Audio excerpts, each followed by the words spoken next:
Hi, everyone. It's Raghu Markus. I'm back with Mindrolling and a lovely new guest, Deborah Eden Tull.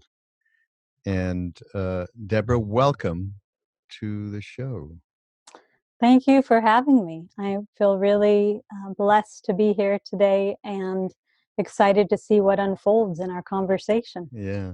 Yeah. Well, we're going to talk about your book that came out a little bit, Relational Mindfulness. So we're going to get into that somewhat. Mhm.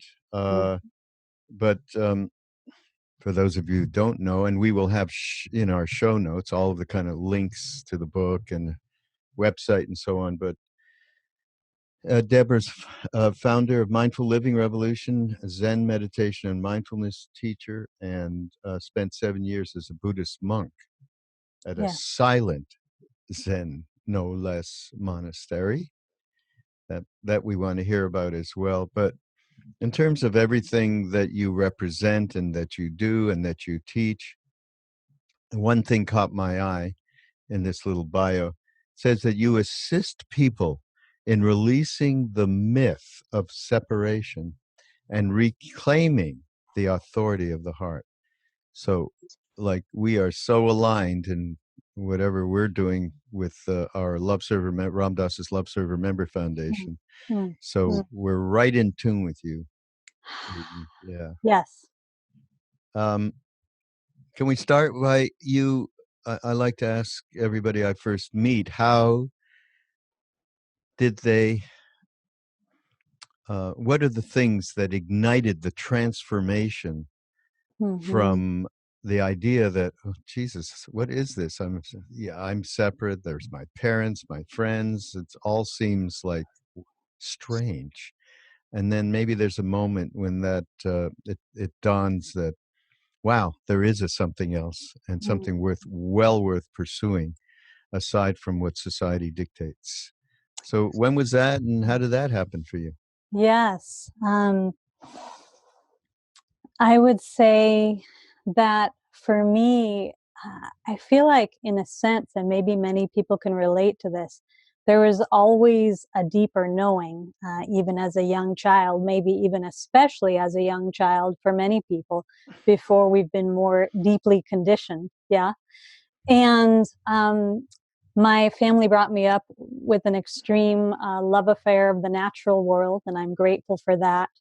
And I also come from a family of activists. And so my mom was very engaged in LA's Skid Row.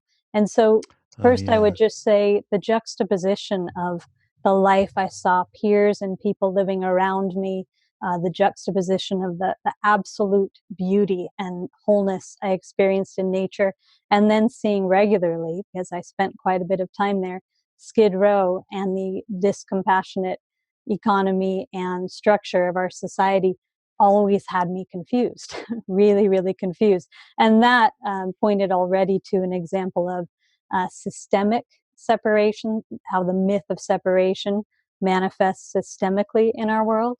But within myself, I would say the main shift occurred because when I was 11 years old, my father, who really in a way was my first spiritual teacher, he had a contemplative Christian practice and he was just a present, deep listener.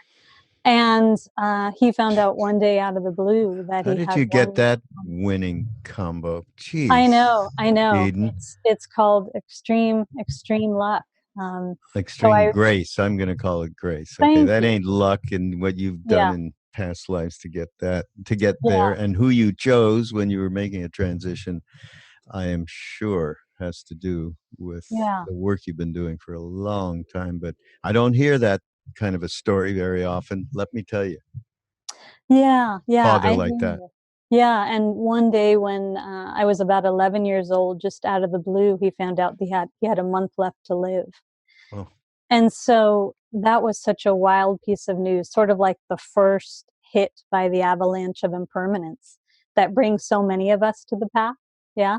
yeah. And it was really time with him that I spent when he was dying. I was 11 years old. I was very much sort of forming my questions about being a human being. And he gave really helpful voice to the fact that what had mattered most in his life was, not what he had attained or the goals he didn't get to reach in his career or like that, but it was really the quality of his relationships, with himself, with spirit, with his loved ones. And he died in grace because of that. And so getting to see that at a young age, it truly informed my whole path. Yeah. Yeah. Yeah. Yeah. And how did you set out, how did Zen find you, shall we say? Good question. How did Zen find me? Well, there was a period as a young person after losing a loved one that was really, really difficult, living in a society where appearances are valued over the integrity of one's internal world. So I really learned how to put on a fake smile and hide my grief and this kind of painful existence. And so I knew that I was looking for kind of the modeling of how to be with extreme pain, both within myself and for our world. Because of course, as a lover of nature, a lover of humans, even at a young age, I could see how much trouble we were in. Yeah. And so at the end of high school, I just was really lucky to set out on a path to find alternatives to a more sustainable way of living in our world than I had seen modeled in LA, to find teachers of possibility. And so I began both sitting meditation, Zen, and learning how to grow my own food, organic gardening, and then farming at the same time. And it was this beautiful integration that kind of showed me, wow, it's very true. Like how we treat ourselves and how we treat our world is the same. And one's personal practice has a really an impact that is transpersonal, interpersonal, societal, global. It kind of pointed to the big picture from the start of my practice. But truly, Zen came, I think, first through a book. And of course, I had heard about Zen from my dad. And it very quickly changed my life. Mm. Yeah. Yeah. Which book? The first book was called That What You Were Seeking Is Causing You to Seek, by a woman who was my teacher many years, Sherry Huber. And she didn't even sign books back then, so it took me a while to find her. And Zen Mind, Beginner's Mind by Suzuki Roshi is Mm. the next book that came into my hands, and it's a classic that I recommend to everyone. Yeah. Absolutely. Mhm. Yes. There's a great quote in your book, by the way, by Shunryu Suzuki. Which abbot is he? Is he Leonard Cohen's? Was he Leonard This Cohen's? is Soto Zen. Soto Zen. Uh-huh. Yes. Yes. So he said, life is like stepping onto a boat which is about to sail out to sea and sink. I love that. I read it to some and they go, okay, that's really positive. Thank you. But it's, Yeah. let's get real about the truth of that. It is, yeah, let's get real. And if we are seeing that aspect of life and of being human, then we can really do the work of surrendering and cultivating deep joy and deep connection. And right? Yeah. Yeah, yeah, Yeah. yeah. Well, and you say, this is cool. Um, Imagine if, as young people, our parents had sat us down and said to us some version of this: welcome to this incredible and sobering journey called life. In this lifetime, you're going to experience more love and beauty than you could possibly imagine. And you'll also experience more pain and suffering than you think you can bear. Given this reality, let's prepare you with as much awareness, wisdom, courage, resilience, and self compassion as you are going to need for this journey. You will experience all of it. And so let us prepare you for the ability to see clearly and listen deeply as you navigate the journey called life. You have what it takes to meet whatever life brings you. Your unique contribution matters, and you are not alone. Yes. Yeah. How do we make that curriculum for new parents to repeat on Ah, a daily basis? Can you tell me? yes, I'm with you. We all need it. You know, for me, this particular book, Relational Mindfulness, a handbook for deepening our connection with ourself, each other, our planet, it really came from asking that kind of question. When I transitioned from the silent monastery where I had been living for 7 years into the city of LA, of all places, a very loud, busy, I can't imagine it. dynamic field, I was really inspired both within myself of just how to carry the sanity and the simplicity and the fierce compassion that the monastery had instilled in me, but also how to help people. Like the first students I began teaching meditation there, it was clear they were here to learn from me not just how to meditate, but how to live their life in meditation, meaning how to live their life and how to use the dynamic field of relationship to wake up, right? Rather Mm. than hang out asleep with one another. And so the tools are really simple. I mean, um, really simple and accessible. Mm. Yeah, yeah. Well, we're going to talk about them as we go along here. Hmm. Um, this is an interesting thing that you have a little bit of a chapter about why our sensitivity is our strength as a species. Yeah, What are we talking about? yeah. What are you talking about here? This is such an important one, and you're just asking such rich questions. So thank you for that quality of presence and inquiry that you have. Well, it's It's I need to know kind of a thing. yeah, yeah, and it's a really beautiful expression of relational intelligence. That Mm. kind of, knowing what kinds of questions we can go deep in together. So I would say that um, one of my long-term teachers and inspirations is Joanna Macy. I don't Mm. know how many of the listeners know Joanna, but if you know her, you love her, and she's Well, in her we 90s now. Yeah. yeah, no, we reference her fairly regularly, and I know of her through Ram Dass because she did a thing with Ram Dass many years ago that is so fantastic. It's just a penetrating conversation Mm, mm. having to do with suffering and the transformation of that. Yeah, so we love Joanna. Beautiful. Yeah, yeah. So she really helped inspire me to fully bridge Zen practice. Sometimes people think of meditation as just something we're doing within ourselves or for ourselves, with a sense of how to be of most generous service in our world today. And we know this is an age of so much disruption. So the first thing I'll say is really understanding that our sensitivity, the more we develop, a subtle, attuned awareness, the more we live in the state of deep listening, learning to listen to life as it unfolds moment by moment, which meditation teaches us. Engage meditation, meaning using our life as our practice. That sensitivity deeply, deeply serves us.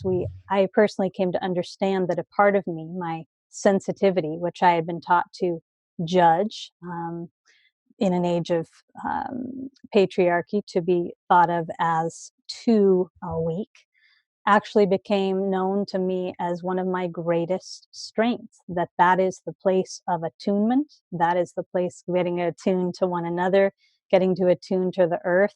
It's also the place of getting to be part of the natural feedback system of this planet. When we, through our sensitivity, feel our pain for a forest being clear cut, or an entire um, uh, peoples being judged and discriminated against because of the color of their skin, and we really let ourselves receive that information through the sensitivity of our hearts, that informs us deeply. That informs us, if we're open to it, of exactly how we're going to show up in life, how much presence and compassion and integrity we're going to bring. So that's one of the ways in which our strength is our sensitivity. Mm. Yeah, yeah. Yeah. And of course, in our culture in general, that is mostly taken as a sign of weakness, Yes. sensitivity. Isn't that something? It's It's like, phenomenal. It's so backwards. And then what that creates is a culture where people think they need to show up defended, guarded, hiding things, not showing their weakness, not asking for help when they really need it, feeling embarrassment or humiliation when they fall down, instead of like, we're all sensitive beings. And actually what helps to affirm us as a species, to make us strong and more conscious, is really, really honoring our individual sensitivity and one another's, and simply learning to become, and I'm sure we'll talk about this later, more expressive about our vulnerability, transparency, letting ourselves be seen as we are. Yeah, that's really a nice sign of freedom. Mm. Yeah. Very scary. Very scary at Scary. first. Yeah. Yeah, I taught It's a hard for day-long. people. It is. I taught a day-long retreat the other day, and in some of the relational practices, we're listening deeply to one another and also doing gazing, just really taking in one another through the eyes without needing to do anything, or without turning away. And people can be terrified of that because of what you're pointing to. It's just cultural conditioning Mm. that we are separate Yeah. when we're not. Yeah. But it's something else that struck me here. Well, there's so many different things, Eden. It's really a wonderful manual here with a lot of help. I mean, a lot of my mission here with this Mindrolling podcast is to see if we can't get from all of the traditions, from Zen to Bhakti to Tibetan Buddhism, all of them, get it down to a place where it has real practical application to our day-to-day lives. It's not something out there, some esoteric teaching and so on. So there's Yes. a lot of really practical stuff in this book. And one of these things is psychic numbing and turning toward rather than away. Now, my familiarity with something like this is the Tibetan practice of Tonglen, receiving, Mm-hmm. and then also there's a great Lama Tsultrim Alioni. I'm not sure if you know who she is. Yes. Yes. Yeah, and she wrote a book, Feeding the Demons, and that's all about turning towards than away. But uh, let me, yeah, give me some example, maybe a story about how that really gets, what we do gets edified by the fact that we can turn. It takes a little bit of courage, but we can turn to Mm-hmm. face rather than turn back. Yeah, this is such a big and important topic. And I would start by saying that, affirming that there is an incredible amount of psychic numbing going on, so much Mm, to see in our world, which feels like too much to feel with, too much to take in, just in one's personal human life. So much goes on that is painful and difficult. And so there's a whole lot of numbing out. And this is a day and age where, as you know, we have more choices of how to numb out than I think humans have ever had before in history. So we could numb out in a million different ways now, from the iPhone or another version of the screen to food or alcohol or um, whatever it is. But it's really, really important to acknowledge that we each have a conscious choice in every moment to turn towards and be with our experience, stay present with it, learn how to stay present with ourselves through the light and dark, the expansion and contraction, in a way that what it develops is a sense of a steadfast, compassionate presence in our life. When we're going through the easy stuff, the blissful moments, when we're going through the really difficult times, that there's a sense of a steadfast, grounded, compassionate presence at our side. And the more we learn to turn towards rather than away from our pain, our shadows, or if we're in conversation with someone else and they have something difficult coming up, not trying to fix or solve their situation, but being with their pain, then the organic and long-term healing has space to arise. The healing arises from our willingness to turn towards, not to numb out. And I was thinking, since you asked for an example of just one retreat that I led, where a man came, a wonderful being who was in his early 80s, and he said something to the extent of, like, he didn't really think, he thought he was there to enjoy his meditation, but he didn't really imagine that there was a big healing that he needed in his life then. And as we did some work, he began to get in touch with memories from age 5 of a trauma that had happened that was so Mm. intense that he realized he had blocked off his entire life, and he had kind of led his whole life trying to run from that trauma. So even in his early 80s, he was really aware of how much he had numbed out. I invited him, and I invite everyone on retreat at times, to sit down and to write a love letter to himself. And it sounds like a simple exercise, but it can be quite profound. And he could not do it, or would not do it at first. And when he finally did, in the writing of this letter, he turned toward pain that he had blocked off, part of us that he, of him, that he had judged as weak and too much to be with.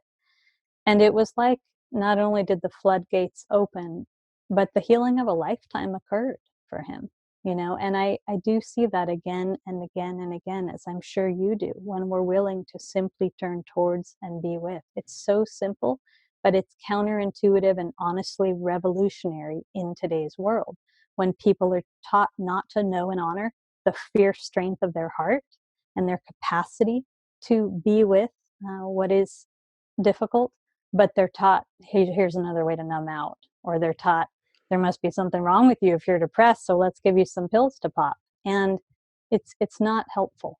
It's not helpful when we're looking at the big picture and the resources of the heart that we all need to access as a collective now.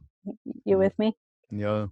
Yeah. There's an Yeah. endless supply of numbing bombs, Ah, BALMS. yes. Yeah. More and more platforms, digital platforms, are created to draw us in like a carnival barker, right? Yes. P.T. Barnum, come on in, boy. Get Yeah. away from your shit right now. Yes. And, you know, I love that you brought this up, because even meditation or spiritual practice can be approached, right, through Same. the lens of spiritual bypassing. This is some way I'm going to numb out or find this endless bliss that will take me away from darkness, because we have such a duality of light and dark, and we don't realize darkness, I believe, is really our greatest teacher. Yeah. Yeah. So, Yeah. Well, we were I'm not sure how much you know about our tradition, from Neem Karoli Baba, Ramdas, my guru, Krishna Das. But we were led to understand it very early on that suffering is, if you have reoriented your perspective, and you then can see that suffering is a process by which we are transformed. And so it's, how do we make friends with that suffering? Not easy. yes. And, not Yeah. easy. Um, Yeah. but wait, there's one thing I want to talk about meditation a little bit. Hmm. But I just noticed this quote that you put in from Joanna. This is a dark time, because this quote is so right on for like this Mm-hmm. second, next second, many Yes. seconds in the last years, and hopefully maybe not too far down the line, we shall see. This is a dark time filled with suffering and uncertainty. Like living cells in a larger body, it is natural that we feel the trauma of our world. So don't be afraid of the anguish you feel, or the anger, or fear, because these responses arise from the depth of your caring and the truth of your interconnectedness with all beings. That's a beautiful, beautiful quote from her. Yes. Um, but when she says, don't be afraid, um, that's a line that we have to sort of dissect. And you were talking about it just now. Meditation can be another way to buffer away the pain, the suffering, the anguish, the unknown Mm-hmm. inside us, the unremembered traumas, and all of it. But without some kind of practice, be it meditation, chanting, body movement, breath, whatever it may, I mean, that's the good thing about the web, right? Or the digital age. You Yeah. can access whatever you want, whatever comes up inside you that goes, wow, this is something that I can relate to. Let me find out more about it. So Mm. Mm. that's more of the 100,000 beautiful visions and the 100,000 horrible Mm. visions that Mm. we are faced with day to day. Um, so tell me about you and your experience. I mean, Zen meditation is the most uncompromising form of meditation because there's nothing to hold on to, zero, you know. And Mhm. Mhm. so, yeah, just tell me a little bit about your experience and what happened to you to form some kind of foundation where you, when she says, so don't be afraid, you actually could go there based on Yeah. the depth of experience through awareness and Yeah. spaciousness. Yeah. Thank you for that question. And I will say that, today I am an incredibly courageous being. I know myself as a truly courageous woman. And it is only so because I came into this lifetime with so much fear. So I've had so many fears to learn to turn towards and meet with presence and meet with compassion and stay with. And that has really cultivated a bone deep courage, which is Hmm.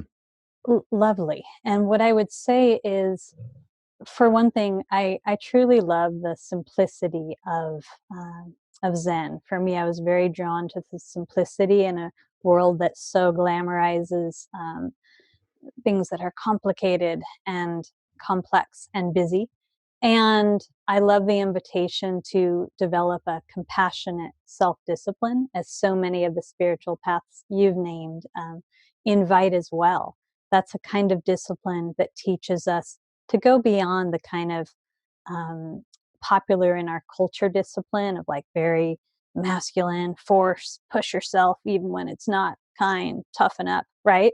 Or you go to the opposite extreme of just like being lazy and not showing up at all. Compassionate self discipline really invites this beautiful middle way between like learn to show up every day, learn to show up fully, as if this were your last, and in absolute kindness. There's an absolute gentleness. So for me, that balance really helped me to learn to work with fear. And as the more that I practice sitting meditation, and just access this spaciousness, this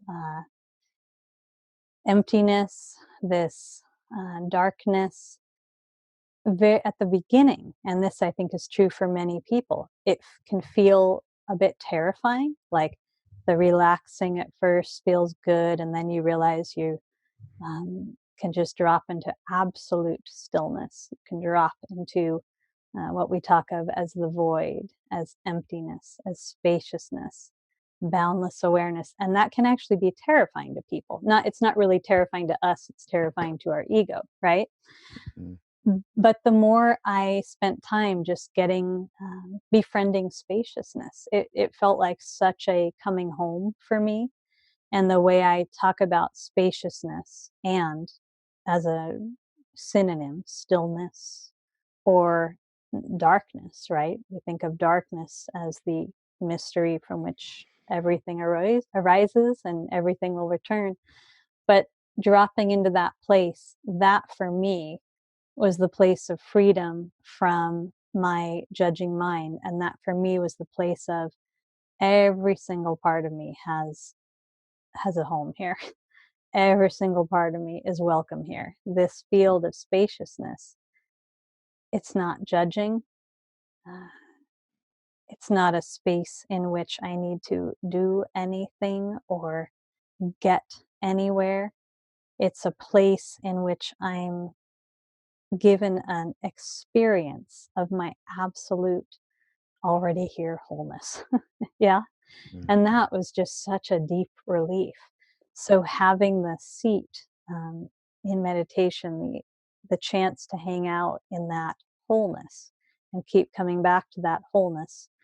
Then, when shadows would arise to work with or fears would arise to face, I had what I needed because I could access and remember that wholeness.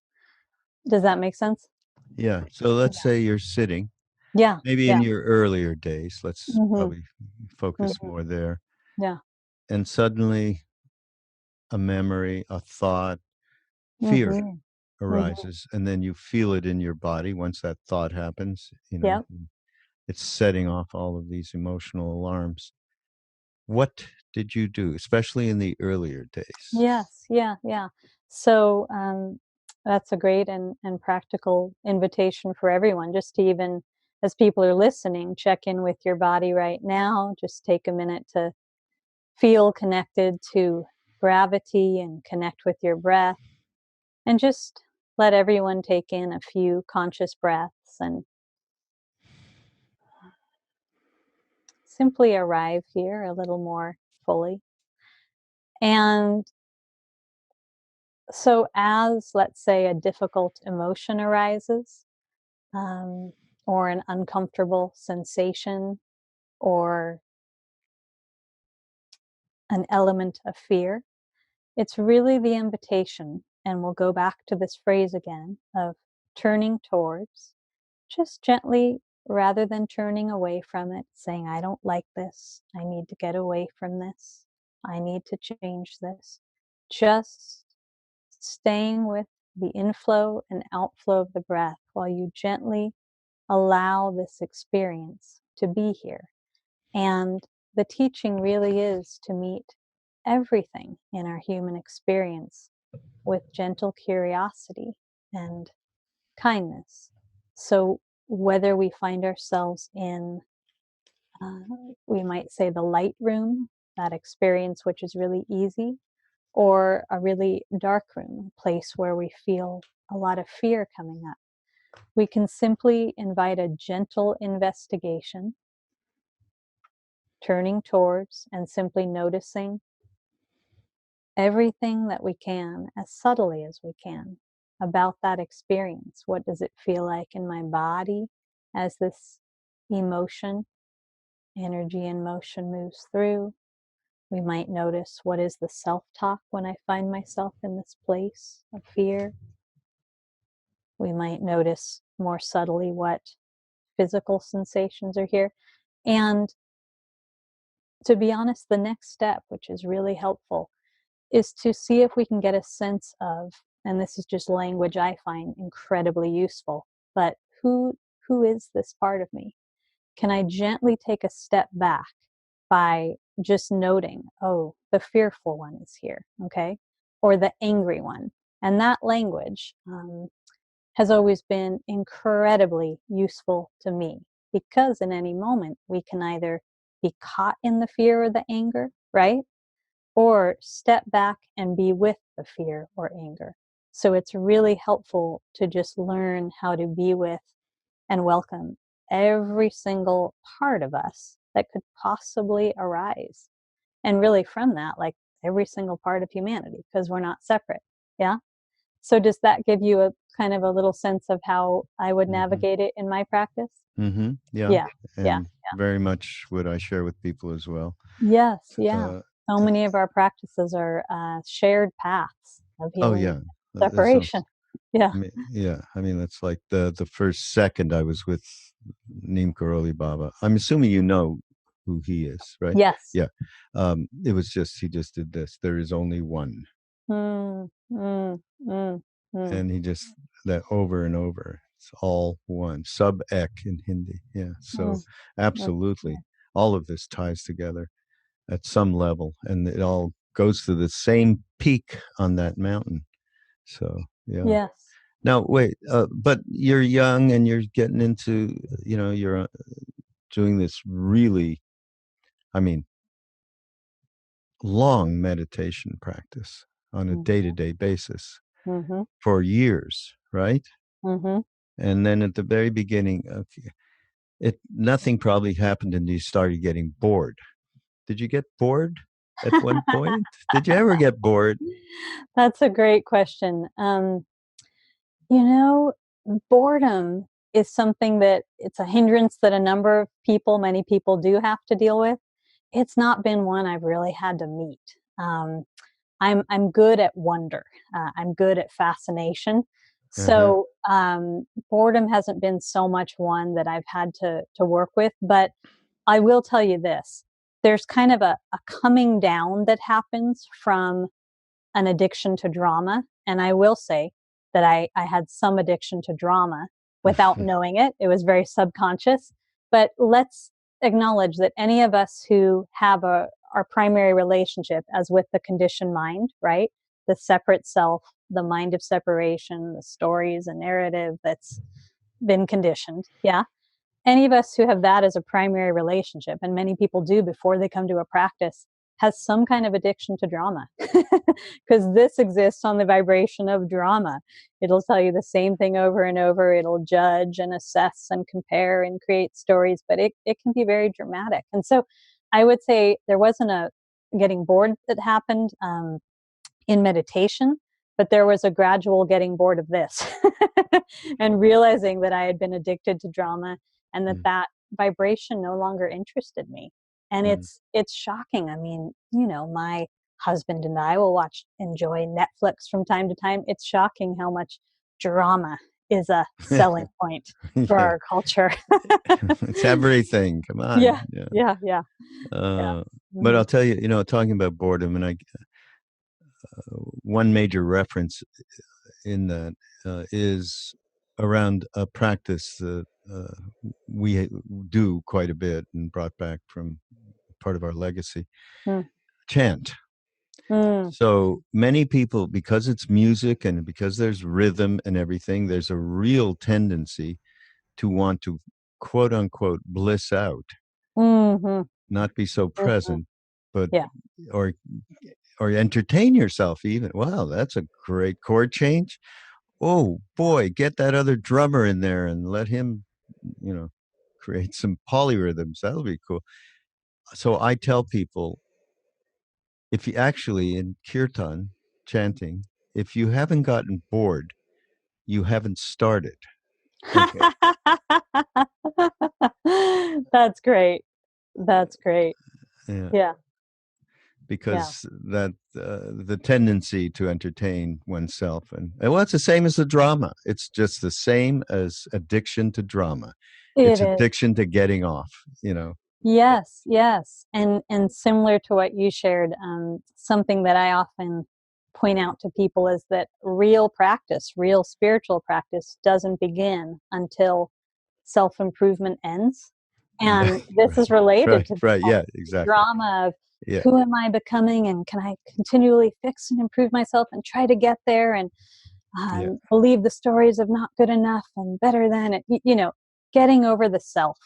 That's just Hmm. a great affect of an Yeah. embodied practice. Yeah. Yeah. And that's Yeah. where I wanted to go to. Actually, it's a good segue, Eden. But here's Chief Seattle. Before speaking, Mm, mm. consider whether it is an improvement upon the silence. That's so great. But that's part of this in the book, making the shift from I to we. And I'm in the midst of working with somebody else on a book that is that exactly. Mm, Um, and just sharing he and I are sharing the places in which the development of that little me guy or girl mhm, mhm. and the habitual patterns, the cultural impacts, the neurotic tendencies, and how they form this incredible story, which we believe so strongly Yes. that it it sets up for a difficult, well, it's a lifetime of of releasing of that belief system. And so, yeah, talk about it because you talk about entering the monastery. For you, is a relief to let go of the unspoken expectations and busyness of socializing and everything. For Yeah. other people, it would be like some horror, I of know. horrors. Uh, I know. but talk Yeah. about how you ran into that I consciousness much more profoundly, because that is Absolutely. a purpose of meditative practice, which is getting to know thyself. It is. And I'll just note, bookmark that I'll be excited to see your book. that you're writing, because the whole topic of we consciousness and how to cultivate it, and relational intelligence and collaboration in our world today, that is vital medicine for everyone. So Yeah. I'll be excited about that.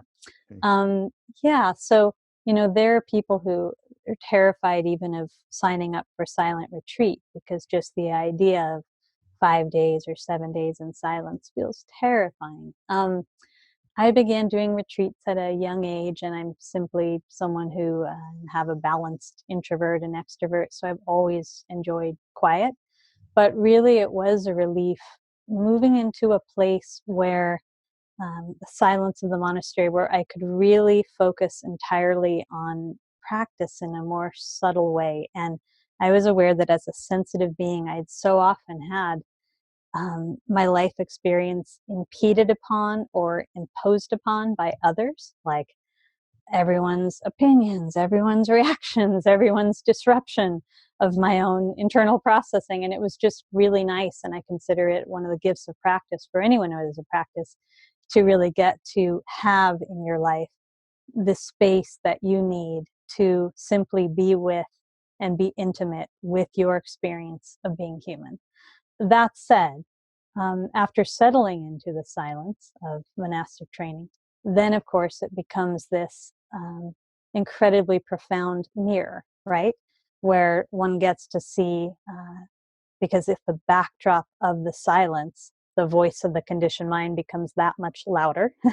So one gets to see how crazy and incessant and insane this mind is. And oh my gosh, how much judgment I've been living in. And all of the projections, right? I remember a day of seeing someone just silently walking down the path, and I watched my mind project that just the expression on their face mean they didn't like me.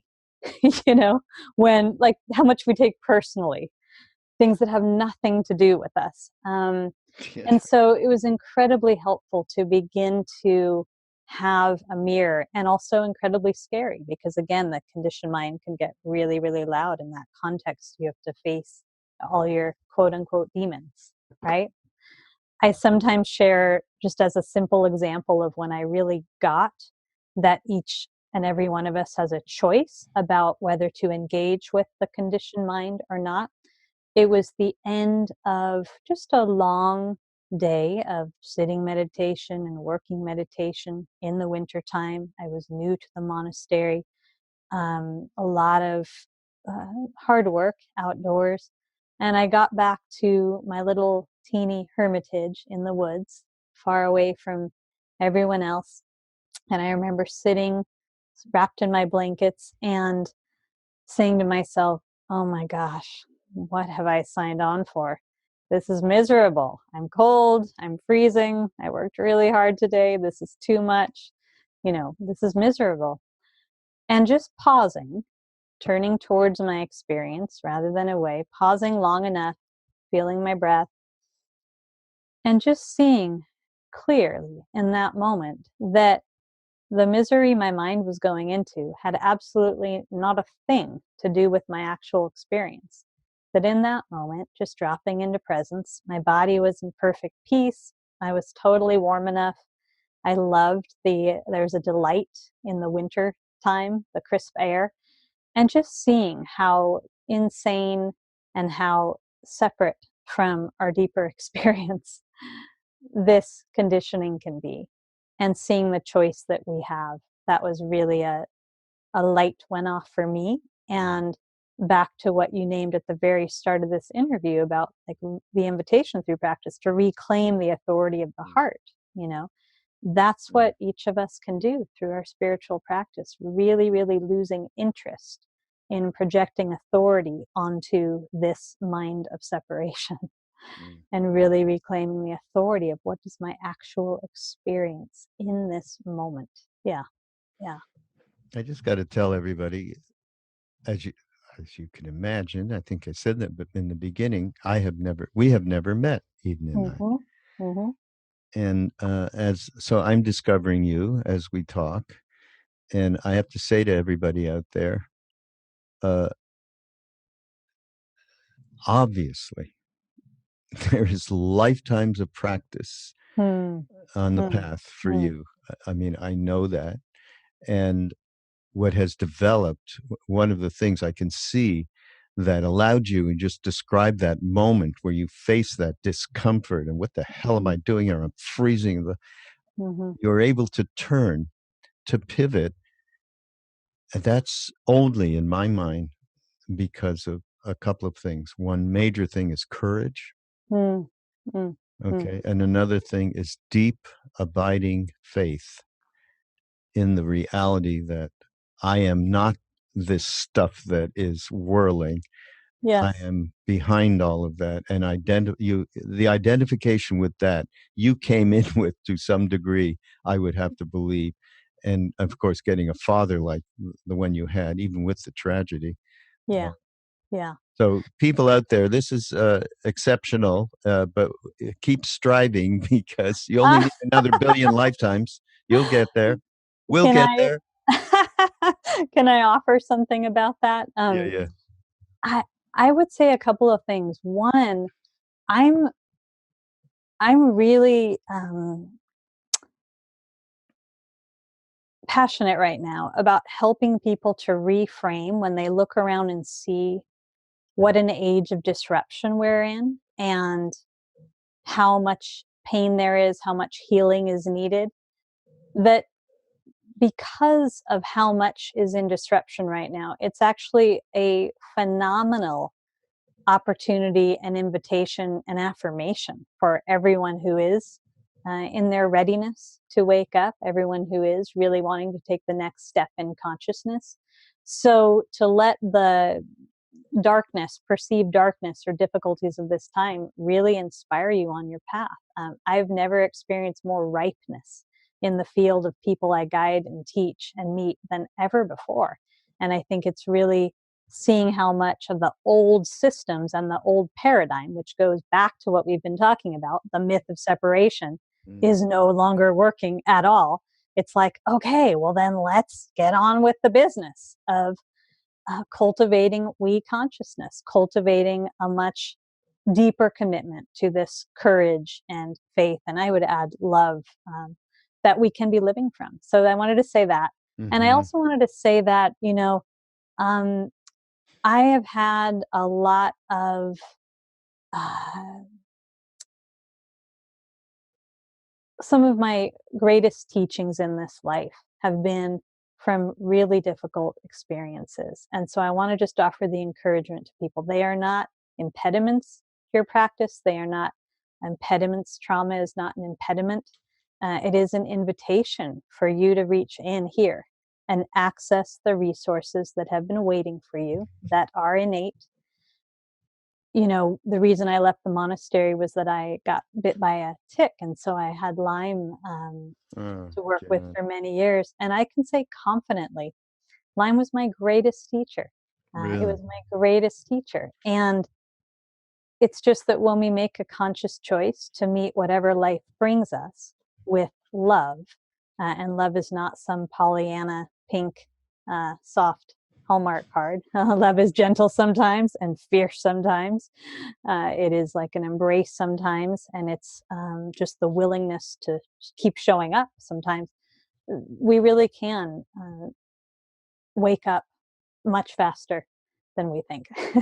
Mm. So, yeah, it's really Yeah, a simple yeah. choice. I Yeah. like to speak of love as the absence of conditionality, I love that. you know. Yeah. Yeah. Um, so you said I was unaware of the many ways I use the relational field. This is when um, part of the Zen practice, Mhm. unconsciously. See, this is the thing about everybody, about meditation. It really is true that there is a discovery Mhm. when Mhm. you sit and allow things to be. There Yeah. is a discovery, and it's extraordinary. So it's not about getting anywhere. It's not about becoming a great meditator.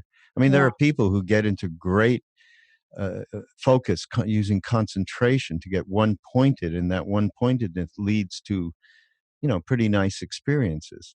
But they're not necessarily getting at, that's why I love the insight meditation practice, which Mm-hmm. our friends Jack Kornfield and Sharon Salzberg and Joseph Goldstein brought back, uh, because it allows for the realization of self-knowledge, which gives you a huge leg up on not believing in your thoughts. Just start there, never mind anything else. Yes. So I was unaware of the many ways I use the relational field unconsciously to get needs met outside of myself instead of from within, to distract myself and to perpetuate the limiting beliefs and delusions of my ego. It Mm-hmm. was as if the contract I had signed with myself, one of conditional love, extended into all my relationships and social contracts. And this is a day-to-day event for everyone on the planet, Mm-hmm. and unless and until they get to a point where they shed that. And the great teachers are that, and many of us act in that way some of the time, maybe a little bit more of the time. And to me, it all has to do with moving out of that self. The Buddhists have a great thing on it, the Tibetans particularly, self-cherishing. Mm-hmm. That Yes. that that is it is very tough when we have that constant relationship with. My friend Krishna Das calls it the movie of me, which is why it led me I to love it. work on this book. Uh, Mm. we wake up in the morning and we're the writer, the director, the producer, the actors, we're everything. And it's 24/7. And once you start, just realize that with that perspective, you can see that there is real work to be done, because ultimately it is completely unsatisfying. And as you said here, you just, the idea that we just follow that conditionality in ourselves and with everyone else. And that is a very difficult road to hoe, because it's unhappy. And the way to, and this is what you're stepping back and acting on behalf of we. Mm-hmm. And let's just talk about that for a second, in terms of Sure. how we embody that and what that really means. Yes, yeah. And let's acknowledge, as I'm listening to you, it's important to acknowledge that we live in this age where there's an epidemic of loneliness, an epidemic Yeah. of suicide, depression. There's so much disconnect. There's a tear in the fabric of human relationship around the globe right now. So this stuff we're talking about is really important. And so first, to go to some of the ways that the ego or small self really limits us in the relational field and tries to maintain this I consciousness. The first principle of relational mindfulness, it's a set of practices and principles, is intention. And it simply invites people to be conscious of the intention that you're bringing to how you engage with another, really setting the intention to be present and to pay attention. And what we get to first pay attention to is, what are all of the attachments and agendas that my ego or separate self brings to human engagement that are really not ultimately what I want? So, for instance, I could be here doing this interview with you, but my ego perhaps could be wanting to look good, or wanting you to really like me, wanting your approval, or wanting to be right and talk in some wise way where I'm right and you're wrong, or Hmm. wanting attention in a certain way. It's that kind of thing. It's so simple. And I'm sure people listening can relate in your own life to times when you're either at work or with a loved one or just a social gathering, but where that's going on. And that completely blocks our capacity to actually be fully present with one another. And being present, it's powerful in itself, but shared presence is wildly powerful. Shared presence is even bigger, dropping into spaciousness with another human being. Intimacy arises from spaciousness. We consciousness is already there waiting for us when we drop into spaciousness, because interconnection is who we really are. There's nothing we need to do to make it happen, but we do need to drop into it. And I would suggest a lot of us have been taught that we are separate. It's not like someone verbalized that to us, but it's subconscious message of this culture. We are separate. So I need to compete with you. I'm separate from you. I need to perform around you. And I also need to try really hard to connect, or like there's a right or wrong way to connect. And it's just not so. It's just not so. So really letting that conditioning go, noticing when this separate self arises. That's why I love relational practice so much, because so much arises just in any conversation. We can have triggers arise that, I mean, I'm smiling because triggers are an invitation for self-awareness and healing, okay, rather than an oh no. We can have moments arise where we see our own ego in action and can then become more skillful in working with that part of our ego. So it's really about empowering ourselves in a life of practice. Yeah. Yeah. Yeah.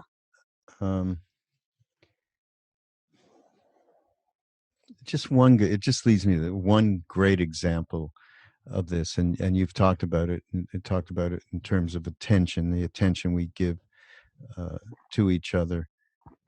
Just Yes. how many times, I mean, we just with another person, they are trying to express themselves to us, but we, because of conditions of that moment, that day, that week, whatever, cannot allow ourselves to stop thinking about ourselves, whatever problem there might I have been, know.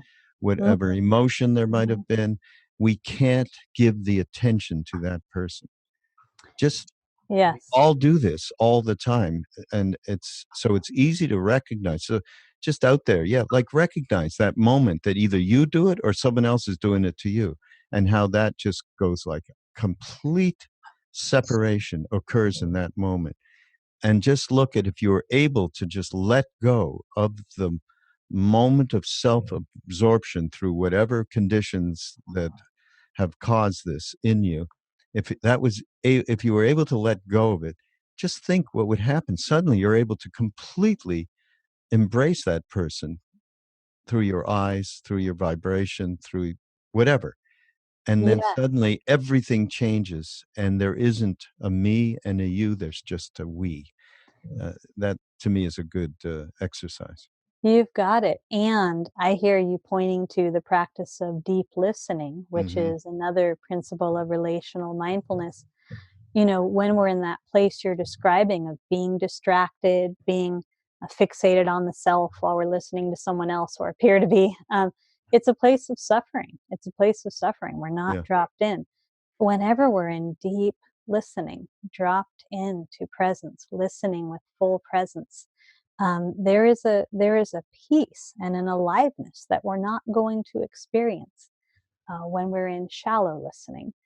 And I like to remind people that attention is the most subtle form of love. So if Hmm. I'm with you, really dropped into listening, we experience a field of love, Yeah. of Yeah. kindness. And likewise, when we're in sitting meditation, we're learning how to deeply listen within ourselves, giving ourselves the gift of attention. Yeah. Yeah. In a steadfast way, not just I'll give myself attention when I'm approve of Feeling good. myself Yeah. or when I'm feeling good. Yeah. Yeah. Yeah. Yeah. Yeah. Like Yeah. that. Now we're at the end of our chat here, Eden. But I got to tell everybody. I mean, we could go on for some time. I'll Yes. probably beseech you at one day to continue this conversation. But just for everybody who, this is a great book with many, many different points of intersection for all of us. And you get into something that most people who teach and write these kinds of books, they don't really go there, especially somebody who was a Zen monk. And this is mindful sexuality, and Mhm. you really tell your story in a very honest way, healing the divide between sex and spirit. Mhm. Uh, we can do a whole podcast just on that, right? We could. It's You know, huge. um, Mhm. and also something that's a favorite subject of mine, and I think probably one of the most important elements that we all need to work on, and that's resiliency, Mm. because it is so Mhm. difficult in these times to be resilient. with the reactivity and the polarization that's going on. So, and you bring that all in around mindfulness, compassion, and activism, Yes. which is so very important. But I just want to, there's one, it's a very small quote from, I guess you and I both love Rilke, right? Because he's in this: love consists of this: two solitudes that meet, protect, and greet each other. Mm. God, he has a way of putting, words He together that really does. spell it Yeah. out, Yeah. I know. right? Mm-hmm. Uh, Mm-hmm. Eden, thanks so much for being here. So great to get to know you a little bit and share this, what you've done, this work that you've done and that you are doing. And we're going to figure out some way to continue this conversation, as well as, maybe we do these immersion retreats out here. We do big retreats with, when Ram Dass was still with us, with Krishna Mm. Das and Jack Kornfield and Mm. other people Mm. in Maui, because he was there, but we're continuing them because people just want to share that Sangha. Uh, but we do these more immersive retreats where we get way more into practice and bringing people into the teaching themselves to be Mm. part of it rather than just passive. And we're going to start doing them around the country. And I suppose we should do one in around Asheville, right? Because Would love it. Yes. and have to. I'm going to call on you at Yes. that Yes. point. Okay. And I come back to Ojai, my old home, and teach there and teach on the West Coast quite often. So I want to say how much I deeply enjoyed talking with you today. Just your quality of presence. Thank you. Thank Really you. enjoyed it. Thank Yes. you, Eden. And Ram Dass, Endless Gratitude. Be Here Now was one of the first books that really changed my life in terms of opening up a possibility that resonated as true, Mm. even though I didn't Mhm. see too many people modeling it in the world back then. Yeah, yeah, So yeah. thank you. Me too. Yeah. Led Yeah. me to India and had my whole life completely turned around. Yeah. So, well, Eden, thank you again. And everybody, this is Mindrolling. And of course, you'll be able to go to BeHereNowNetwork.com and you'll see the show notes and all of the connectivity with Eden's work. Oh, if anybody's asking, because I said this is Deborah Eden Tull. This Mm. is the book, by the way, everybody. But she goes by Eden, and we didn't know that till we get. So that's why I'm calling you, Eden, so everybody knows. But again, thank you, and everything will be there for people to connect with you. And this is Mindrolling on Be Here Now Network, and we'll see you next week. Bye bye. Bye bye.